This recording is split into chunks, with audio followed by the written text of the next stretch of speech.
দর্শক, দাঁড়িয়ে আছি ফেঞ্চুগঞ্জ কুশিয়ারা নদীতে। আপনারা দেখছেন ট্রলার সম্ভবত মাছ ধরার জন্য জেলেরা জাল নিয়ে নদীতে নেমেছে মাছ ধরার জন্য। এটা ফেঞ্চুগঞ্জ কুশিয়ারা নদী।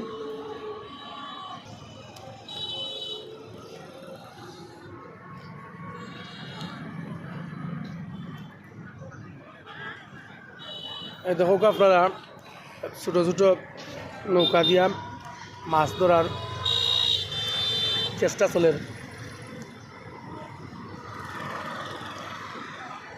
এটা হচ্ছে ফেঞ্চুগঞ্জের সেতু। এই ব্রিজ দিয়া রেল লাইন সংযোগ, রেল যাওয়া আসা করে এই সেতু দিয়ে। এইটার পাশেই কিন্তু সামাদ প্লাজা।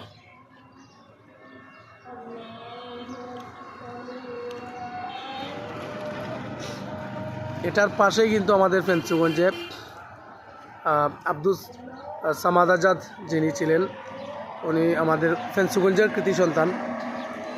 উনি এই সামাদ প্লাজা প্রতিষ্ঠা করে গিয়েছেন।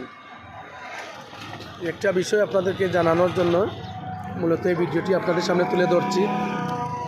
এটার হোল রুম যেটা আছে, অর্থাৎ বিভিন্ন পার্টি যেখানে হয়, এটা কিন্তু বিশাল বর্গফুটের, বিশাল আয়তনের, যা মৌলভীবাজারের মধ্যে এরকম কোনো সেন্টার নাই, এটা আমি বলতে পারি। তারপরেও কিন্তু অনেক ইন্টেরিয়রের কাজ করা হয়েছে, অনেক সুন্দর করে কিন্তু এই পার্টি সেন্টারটা তৈরি করা হয়েছে। তো আমি আসছিলাম এখানে, বিয়েতে দাওয়াত দিয়েছেন ওনারা। তো এই প্রথম কিন্তু আমি এই সেন্টারটা দেখলাম, সম্পূর্ণ শীতাতপ নিয়ন্ত্রিত এবং বিশাল একটি পার্টি সেন্টার। এটা অনেক আগে শুনেছি, বাট আজকে কিন্তু বাস্তবে দেখে আমি নিজেই স্ট্রেঞ্জ। এত বিশাল জায়গা নিয়ে এই সেন্টারটি তৈরি করা হয়েছে।